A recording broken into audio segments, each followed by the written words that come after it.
وذكر فإن الذكرى تنفع المؤمنين وما خلقت الجن والإنس إلا ليعبدون. Bismillahirrahmanirrahim. Assalamualaikum warahmatullahi wabarakatuh. Innal hamdalillah nahmaduhu wa nasta'inuhu wa nastaghfiruh wa na'udzu billahi min shururi anfusina wa min sayyiati a'malina. May yahdihillahu fala mudilla lahu wa may yudlil fala hadiya lahu. Asyhadu an la ilaha illallah wahdahu la syarika lahu wa asyhadu anna Muhammadan abduhu wa rasuluh. Sallallahu alaihi wa alihi wa ashabihi wa man tabi'ahum bi ihsan ila yaumiddin, amma ba'd. Kaum muslimin dan muslimat rahimani wa rahimakumullah. Alhamdulillah, di malam hari ini kembali kita lanjutkan majelis kita, kajian di masjid kita ini. Dan di malam hari ini kita lanjutkan pembahasan fikih dengan membaca kitab Umdatul Fiqh karya Al-Imam Ibnu Qudamah rahimahullahu ta'ala. Di malam hari ini kita akan membahas tentang junub, mandi jenabah, dan hal-hal yang mewajibkan kita mandi dari adanya yang keluar dari seorang hamba, apakah muslim ataupun muslimah. Secara umum di dalam agama kita ada hal-hal yang mewajibkan kita harus mandi. Ada hal-hal yang mewajibkan kita harus mandi ketika itu menimpa kita. Di antara yang disebutkan adalah haid, nanti akan datang babnya khusus, dan nifas, ini khusus terjadi pada muslimah ketika dia suci darinya, dari haid ataupun nifas. Ini mewajibkan dia untuk mandi. Demikian pula ketika seorang masuk Islam di atas salah satu pendapat, karena para ulama berselisih pendapat apakah masuk Islam itu mewajibkan mandi atau tidak. Tapi kita bangun di atas salah satu pendapat dari kalangan para ulama bahwa masuk Islam mewajibkan mandi. Demikian pula kata para ulama, al-maut, meninggal, ketika seorang wafat wajib mandi, yaitu yang memandikannya adalah orang yang hidup.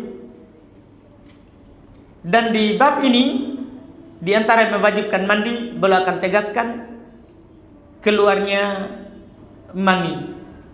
Keluarnya mani.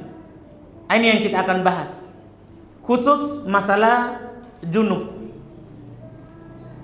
yang mewajibkan mandi dan bagaimana cara mandinya. Ini di bab ini. Adapun haid dan nifas ada nanti bab khusus setelah beliau membahas tentang tayamum. Tentang tayamum. Kata beliau rahimahullahu ta'ala, babu al-ghusli minal janabah. Bab mandi dari junub. Dari junub. Ini bab yang sangat penting setelah pembahasan wudu dan pembatal wudu. Karena hadas itu ada dua. Ada hadas kecil dan ada hadas besar. Sudah lewat bersama kita pembahasan hadas kecil. Air kecil atau air besar, itu namanya hadas kecil yang mewajibkan wudu. Yang kedua ada namanya hadas besar yang mewajibkan seorang itu mandi. Ini diantaranya bab mandi dari junub. Kata beliau, wal mujibu lahu, yang mewajibkan untuk mandi, khurujul mani, keluarnya mani. Ini yang pertama yang mewajibkan mandi. keluarnya mani. Kapan ada mani yang keluar dari seorang? Nanti kita akan sebutkan apa itu mani, ciri-cirinya. Ini mewajibkan mandi berdasarkan dalil dari Al-Quran, demikian pula hadits Nabi, dan sepakat para ulama. Tidak ada silang pendapat dalam madhab, apakah Hanafiyah, Malikiyah, Syafi'iyah atau Hanabila. Seluruh madhab bersepakat bahwa keluarnya mani mewajibkan mandi. Allah Subhanahu wa taala berfirman dalam Al-Quran, wa in kuntum junuban tahharu. Kalau kalian junub, maka bersucilah, mandilah. Demikian pula dalam hadis disebutkan, hadis Ummu Sulaim yang diriwayatkan oleh Imam Al-Bukhari dan Imam Muslim radhiyallahu taala anha. Dia berkata kepada Rasulullah, "Ya Rasulullah, innallaha la yastahyi minal haqqi." Wahai Rasulullah, sungguh Allah Subhanahu wa taala tidak malu dari yang benar. Karena Allah Subhanahu wa taala tidak malu menyampaikan yang benar. Iya. Semuanya Allah Subhanahu wa taala sampaikan. Dia bilang, ini pendahuluan dari pertanyaannya. Ya Allah, ya Rasulullah, sungguh Allah Subhanahu wa taala tidak malu dari yang namanya yang benar.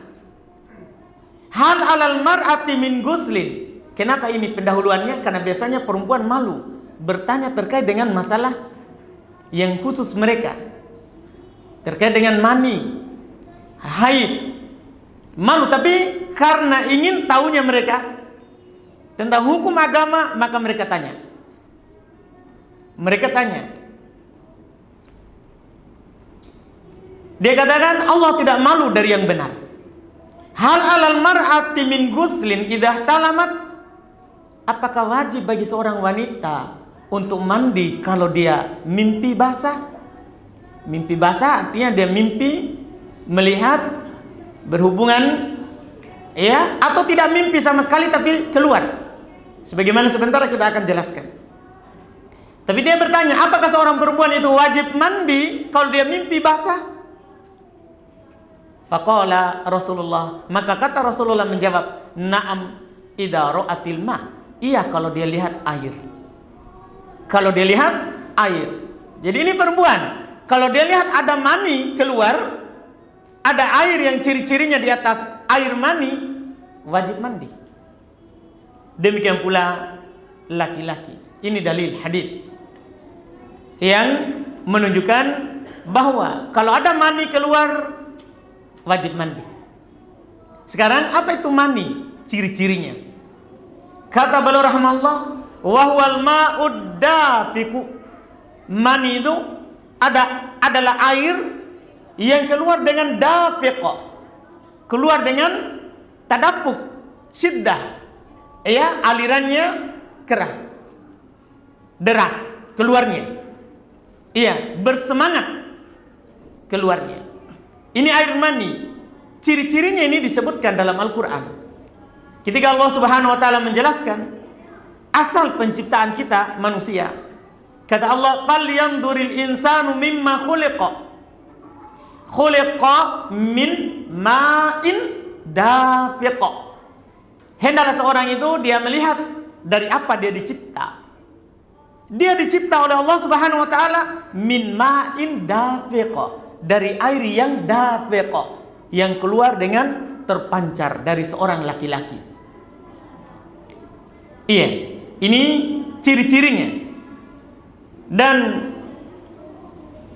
para ulama rahimahumullah menyampaikan juga ciri yang lain. Ini ciri yang pertama, dia keluar dengan semangat. Dia keluar dengan semangat. Ciri yang lain itu dilihat dari baunya. Pada mani laki-laki ataupun perempuan, dan perempuan ada ciri khusus lagi, sebentar kita akan sebutkan. Mani itu dia berbau, dan disebutkan baunya adalah mirip dengan bau tal'un nakhl, bau serbuk bunga dari kurma atau bau bunga yang lain, atau disebutkan juga oleh para ulama seperti bau ajin, bau adonan. Bau adonan ini mani, jadi dia berbau. Beda nanti dengan madi. Kalau madi tidak berbau, tidak berbau. Jadi ini ciri pertama, dia keluar terpancar, mengalir keras. Ciri yang kedua, dia berbau. Iya, dia berbau. Mani perempuan, ciri-cirinya dia asfar rokik, dia tipis dan dia berwarna kekuningan. Itu mani perempuan. Mani perempuan tipis, tidak sama dengan mani laki-laki yang tebal. Bisa dipahami? Bisa ya? Alhamdulillah, kan dewasa semua ini. Iya, ini ciri-cirinya. Ciri-cirinya. Kemudian ciri yang ketiga disebutkan oleh para ulama, kalau mani itu keluarnya, setelah dia keluar ada futur terhadap badan. Badan, apa istilah futur? Apa? Panas. Oh iya. Hah? Malas. Oh, dia bilang malas. Lemah. Lemah. Lemas. Iya. Baik. Berselisih para ulama saya lihatnya. Baik. Jadi ketika dia keluar badan lemas. Ini mani, ciri-ciri yang ketiga. Ciri-ciri yang ketiga. Kalau tidak seperti ini, maka bukan mani. Maka bukan mani. Inilah kalau ada wajib mandi. Wajib mandi. Iya. Ini Masya Allah. Ini yang pertama. Kemudian para ulama menyebutkan beberapa kasus. Bagaimana kalau seorang bangun, karena dibangun di atas hadis tadi, hadis Ummu Sulaim. Apakah wajib bagi perempuan mandi ketika dia mimpi? Kata Nabi, iya kalau dia lihat air. Bagaimana kalau dia tidak mimpi tapi tiba-tiba bangun ada basah di celananya? Ada basah di celananya. Kan kata Nabi, perempuan ini bertanya, apakah perempuan kalau mimpi dia wajib mandi? Kata Nabi, iya kalau lihat air. Sekarang bagaimana kalau sebaliknya? Tidak mimpi apa-apa, tapi bangun basah. Tapi bangun basah. Ini kasus. Apakah kita hukumi dia wajib mandi? Dan itu adalah mani? Para ulama rahimahumullah ta'ala menjelaskan, dia bangun di atas yang yakinnya. Dia tidak mimpi, bangun subuh hari, basah celananya. Dia periksa, dia cium, bau mani, mandi. Dia periksa, tidak berbau mani, bahkan berbau yang satu itu, iya, maka tidak wajib mandi, cukup dia cuci. Karena ngompol jadinya. Iya. Mungkin bisa dipahami? Jadi itu yang dilihat. Karena Nabi bilang, iya kalau dia lihat air. Jadi walaupun tidak mimpi, kalau dia lihat air dengan ciri mani, wajib mandi. Wajib mandi. Karena Nabi bilang, na'am idza ra'atil ma. Berarti ilahnya, sebabnya kenapa wajib mandi? Kalau lihat air mani yang keluar dengan ciri yang kita sebutkan tadi. Terus ada lagi pertanyaan kedua, bagaimana kalau dia tidak tahu cirinya? Kadang orang baru pemula, tahu baru pemula, dia baru balik, tiba-tiba mimpi basah. Dia tidak sadar ini air mani atau bukan. Dia masih pemula. Iya? Iya. Jadi apa yang harus dia lakukan? Apa yang harus dia lakukan dalam hal ini? Maka pertama wajib dia tanya yang tahu. Wajib dia tanya yang tahu. Tidak boleh dia malu. Oh nanti malu-malu saya dibilang ngompol. Tidak boleh. Kan hadis tadi. Lihat perempuan tadi itu, Ummu Sulaim. Dia bilang Allah Subhanahu wa taala tidak malu dari yang benar. Dia bertanya, apakah wajib bagi wanita mandi kalau dia mimpi? Ini menunjukkan apa? Yang wajib kita lakukan bertanya. Ya, kalau kita seorang anak, tanya kepada orang tua kita. Ya, ini saya dapat air. Dapat air. Terus sepertinya saya tidak kencing karena airnya lain-lain, berbau. Dia tanya, itu yang wajib. Demikian pula seorang perempuan, dia tanya orang tuanya. Ya, kalau orang tuanya juga tidak tahu, tanya yang tahu. Sekarang alhamdulillah media dimudahkan. Daripada kita tidak lakukan yang wajib atau lakukan yang wajib, tapi kan tidak sah kalau tidak mandi. Kalau benar itu adalah air mani, tidak sah solat seorang yang tidak mandi junub, mandi dari mani yang keluar. Jadi wajib dia bertanya. Kalau tidak ada sama sekali tempat untuk bertanya, maka dia wajib mandi ihtiyaton, wajib mandi untuk berhati-hati, walaupun itu bukan mani. Untuk berhati-hati, wajib dia mandi apa? Dalam rangka apa? Berhati-hati, jangan sampai mani. Jangan sampai mani. Ini yang wajib dia lakukan. Yang wajib dia lakukan. Ini Masya Allah terkait dengan masalah tersebut. Kemudian kata beliau rahimahullah lanjutnya, waltiqaul khitanaini, yang kedua yang mewajibkan mandi. Tadi adanya mani. Yang kedua waltiqaul khitanaini. Saya mohon maaf, ini pembahasan agak dalam sedikit, tapi harus kita bahas karena perlu ini. Iya. Waltiqaul khitanaini, di antara mewajibkan mandi adalah bertemunya dua yang bersunat. Maksudnya bukan laki-laki sama laki-laki, haram. Iya. Ya, haram hal tersebut. Iya, demikian pula perempuan sama perempuan, bukan. Haram.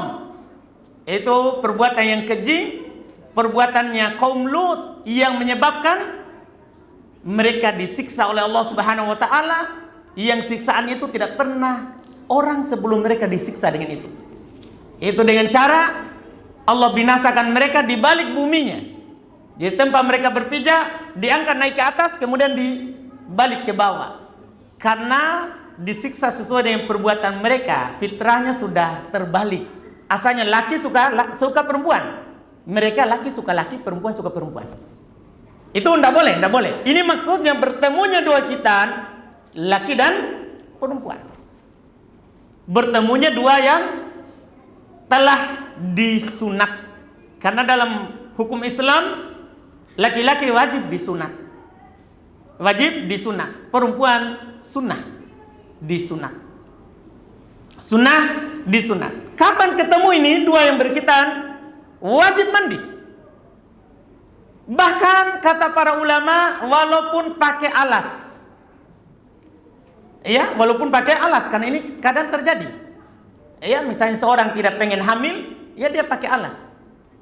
Iya, walaupun dia pakai alas, walaupun sebagiannya ya kalau alasnya tipis, kalau tebal tidak. Tapi yang benarnya kapan ketemu dua itu, dan yang paling sedikitnya, mohon maaf, apaan, saya juga tidak enak sampaikan.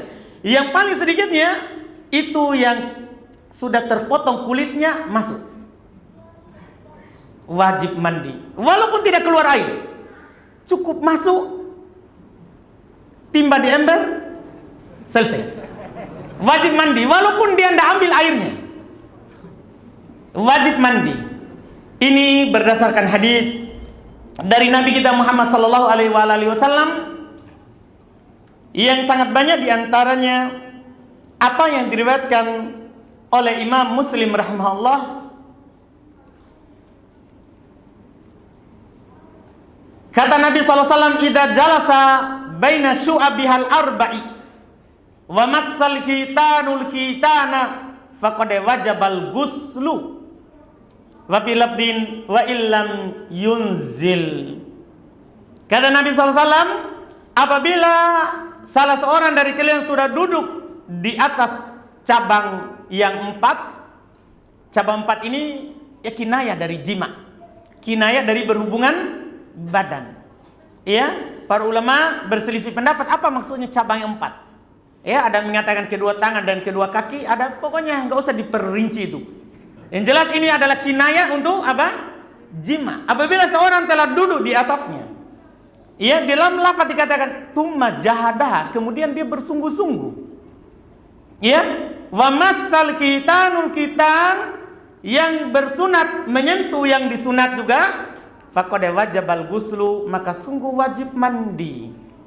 Dalam lafaz wa illam yunzil, walaupun tidak keluar air. Jadi kalau tadi lihat mani wajib mandi, berhubungan badan wajib juga mandi, walaupun tidak apa? Keluar.